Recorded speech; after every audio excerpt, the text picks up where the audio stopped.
that bass was wobbly or bent or anything like that, it would be really hard for the plates on either side to find equilibrium. And then either the bow arm or the cello arm can be compared to either arm on the side of the balance. They're constantly moving and constantly trying to find equilibrium as we play. So the first point of balance we need to think about is our sitting balance. I liked this quote that was by Gerald Klickstein. He says, "To create mobility, there must be balance." So we want our arms and our torso, everything else while we play, to be as mobile as possible, so we need to start with the balance in our posture. And I want everybody to try this with me. Scoot to the edge of your seat. I don't know if these chairs are the most conducive for finding balance in your sitting, but try to find your sit bones. They're two kind of protruding bones at the bottom of your pelvis, and they're what you want to center your gravity over. The next thing I want you to do is lengthen your spine. And in a book called Playing the String Game by Phyllis Young, she recommends thinking about your head as a helium balloon, or like you have a vacuum cleaner sucking up your head, or a marionette puppet with the strings pulled as tight as they can be. The next thing to think about is to sit with your hips higher than your knees, which I don't think is possible for many of us in these chairs. They're so short. But take a look at these graphics. These are from a book called The Seated Man, which talks about how having the angle from our hips to our knees to our ankles at a 90-degree angle is not the most conducive for finding balance in our body. Because we have at the bottom of our spine what's called the lumbar curve, and that you can see the mouse on the screen. Probably not. But that's this part right here, is the lumbar curve. So when we sit with our knees and our hips at 90 degrees, what happens then is that the lumbar curve is forced backwards, and our center of gravity, instead of being placed over our hips, is placed behind our hips. And to sit up tall, this forces us to constantly be flexing our ab and back and hip flexor muscles. This is where I got into trouble with my hip injury in 2011. Instead, he recommends having our hips about 3 inches or 30 degrees higher than our hips. And this puts our lumbar curve in the natural position that it is when we're standing with the best posture, and gets the center of gravity over those sit bones that we were just talking about. Okay. So back to this. Imagine that your hips are higher than your knees. The next is I want you to release your shoulders. So scrunch them all the way up as high as they can go. Take an inhale, and on the exhale, let them out. As low as they'll go, and you can kind of roll them around until they're feeling as relaxed and balanced over your sit bones and back as possible. And then the last point in cello balance is to use your feet as leverage. And I didn't think about this clear until my doctoral degree, and it changed a lot of the way that I thought about playing. With a lever, you get the best, you get the best bang for your buck if you put the leverage the farthest away from your point of balance. And for cellists, that's using our feet to leverage our torso as it moves. So if our feet are connected to the floor flat and strong, then we can use those to balance out whatever is going on in our upper body. As we move to shift or bow, our feet make a big difference. All right, the next point of balance is our bow. And there was a revolutionary string teacher in the 70s. He was a violinist actually named Paul Roland.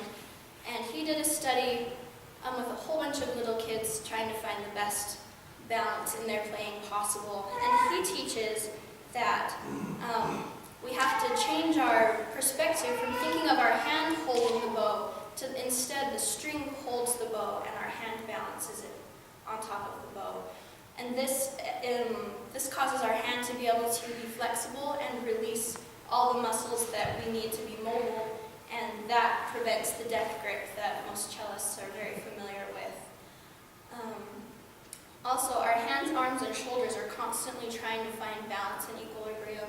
In his book called Cello Ergonomics, Steve Doan separates the bow into 3 different categories, 3 different spots on the bow, and talks about how the shoulder, the forearm, and the hand all need to adjust to the different points in the bow. And I'm actually going to show you part of my sonata playing this. So, especially in long, drawn-out legato passages, starting at the frog of the bow, which if you're not a cellist is this part down here, this lower part of the bow. particularly this, but he calls everything from here to here, the frog of the bow. Then my shoulder is going to open up to swing to support the motion. And as I move into the middle of the bow, my forearm takes over. It's what's getting the motion.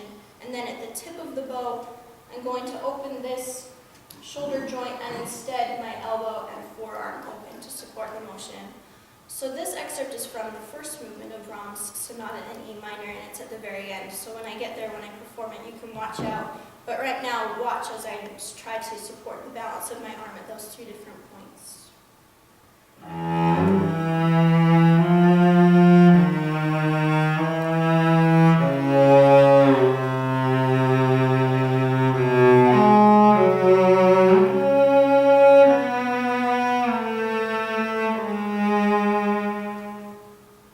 So hopefully you're able to see that opens, and then toward the tip, that opens, closes, comes back in. That is what Steve Doan says creates the best support and balance in our bow arm. Hopefully this will turn back on. All right. And the last point of balance is our left arm on the cello. Very first, the fingers are placed and supported by the arm and the shoulder. So instead of thinking about the fingers being in charge, instead we need to think about our shoulder muscles and arms being in charge as we move up and down the cello. This is really easy to demonstrate by having the cellist knock up and down their fingerboard with a really loose fist. It shows how much support and power really come from the big muscles in our back and shoulder. The next point is to have a released thumb. And there's a cello teacher named Victor Sazer who wrote a book called New Directions in Cello Playing. And he recommends having the thumb released from the neck of the cello all the time. And if you're one of my cello students, you know that I don't play that way and I don't teach that way. But as I've been preparing this recital, I've thought about this the more that I play. And I particularly like that released thumb in vibrato motions and in big shifting motions. What happens is if our thumb is constantly placed on the back of the cello neck, just because of the way that our hands are and what we use them for in our daily lives, it creates tension and squeezing. That's what we do with our hands, right? We grab and we squeeze. So having our thumb on the back of the neck actually causes more squeezing motions than are necessary for playing the cello. Instead, we need to think of our fingers sinking down with gravity, and our thumb can be as released as possible. The next point is to think of our hand rotating to allow each finger to balance from the forearm. So everybody's hands come in different shapes and sizes. I don't think I've met anybody that has the very same hand shape as me, so I think we can assume that all of our hands are different shapes. Different teachers teach to have the hands, I'm going to use my forearm as a cello for a second, to teach to have our hands square to the cello or perpendicularly approaching the neck of the fingerboard. What happens then is these two fingers, the second and third finger, are able to really balance because they come straight from this apparatus as one whole. But the first finger, this one, and the fourth finger, our pinky, are at unoptimal angles for the best balance. So instead to think about balancing the fourth fingers, these two finger positions can be square, and the first finger needs to angle a little bit backwards. If you see, I'm sort of rotating this bone back towards my face. And then the pinky, when we play hymn, can rotate a little bit away from my face. So we're having this constant rolling rotation, and each cellist can format that to fit their hand shape and finger length needs. The last point in balancing our left arm, and this is also another Steve Doan point, is that the torso can rotate to allow the arm to balance on each string. And I'm going to show you an exercise from Steve Doan's book. He calls this the owl exercise. And he's saying that for each string that we play, our body has a different angle that will best support it. So the A string, my body's going to be angled more this direction. As I go towards the D string, G string, C string, my body's going to rotate this direction. And what that does is it gets this arm up and over to the C string level to allow it to have the same support that it does on the A string. So this is a version of his owl exercise.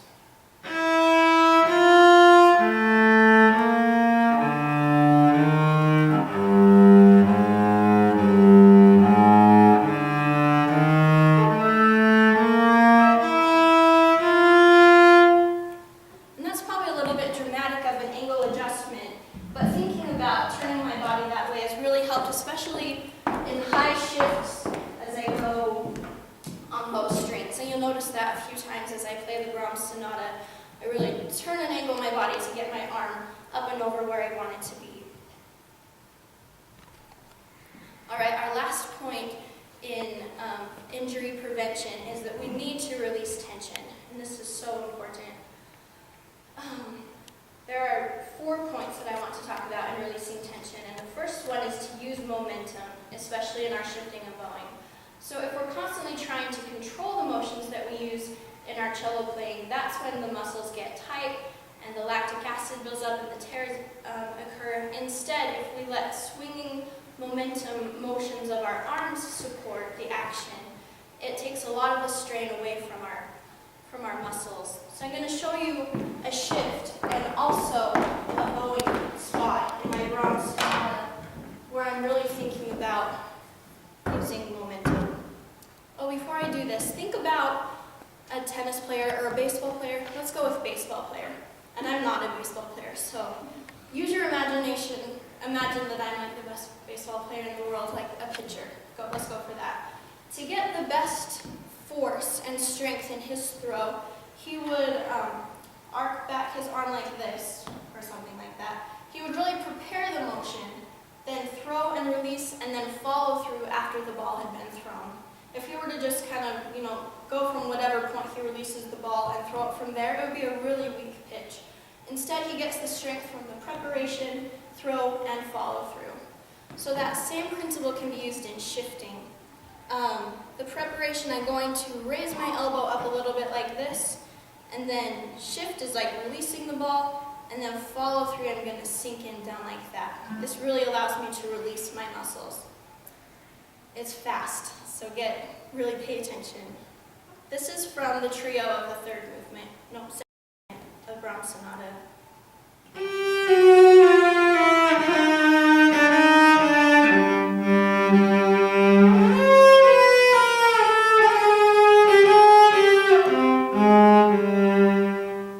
There are a few shifts in there, and hopefully you were able to see the preparation, motion, and follow through.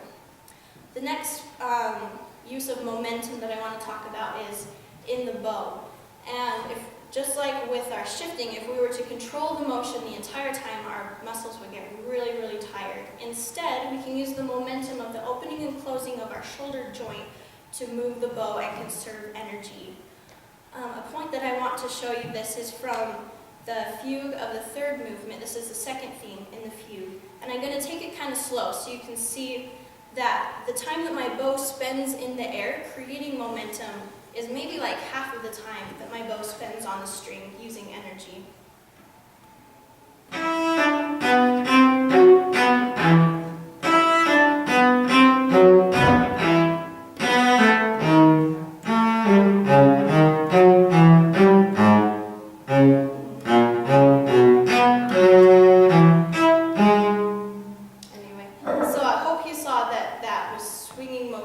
Creating momentum in my bow arm.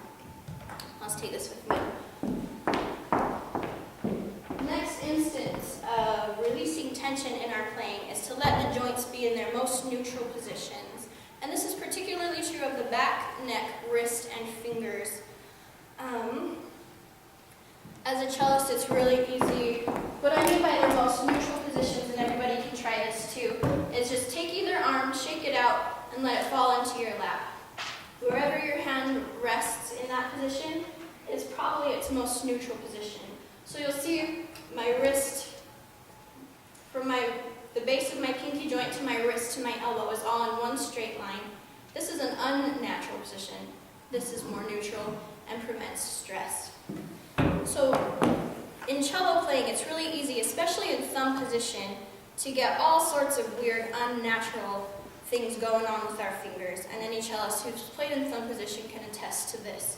There's a really tricky passage in the third movement of the Brahms that's in thumb position where I'm striving to keep my joints in their most neutral positions. Let me try this out for you.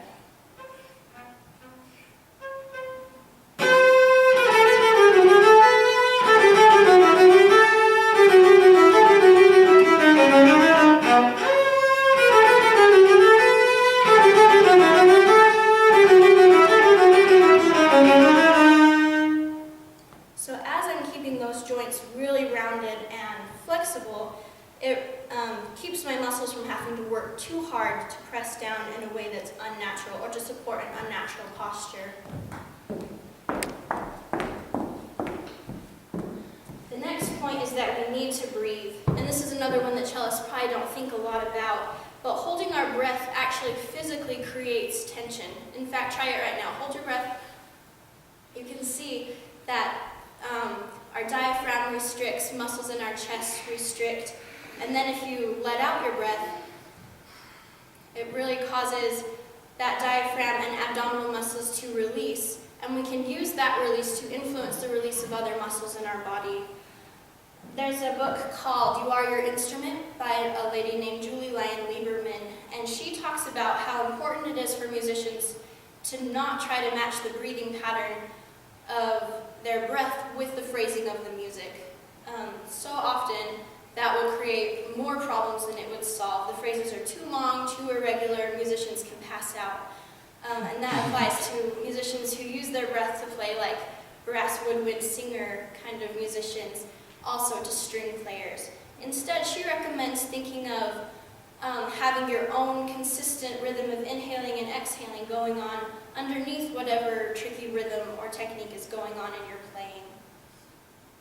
And then the very last point, and maybe the most important, is that we need to have body awareness and conscious release. Cellist Paul Katz, who I think teaches at New England Conservatory right now, talks in a video called Body Awareness about how he recommends every day when we start to practice taking an inventory of our playing, starting at the top of our heads, into our faces, necks, shoulders, all the way down to our fingertips, and then through our torso down to our toes, looking for any extra tension that's built up, and then consciously telling our bodies to relax. And this is easier said than done, but it's a skill that is so important and vital, actually, in cello playing if we want to be able to continue playing without tension and preventing these injuries. So my very last points are that almost all of these playing-related injuries are preventable if we have body awareness and conscious practice like we've talked about. And the bottom line of all of this is that this physical awareness and injury prevention allows us to play our music to the best of our ability. Tension, unbalanced, all these things hinder our cello playing, hinder the music making. So if we can play with balance and release tension and incorporating all of the other points that we've talked about, it gives our music the chance to shine through. That's the end of my presentation. I'll take a short break to reset the stage, and then my pianist, Melissa Livingood, and I will play the Brahms Sonata in E minor for you.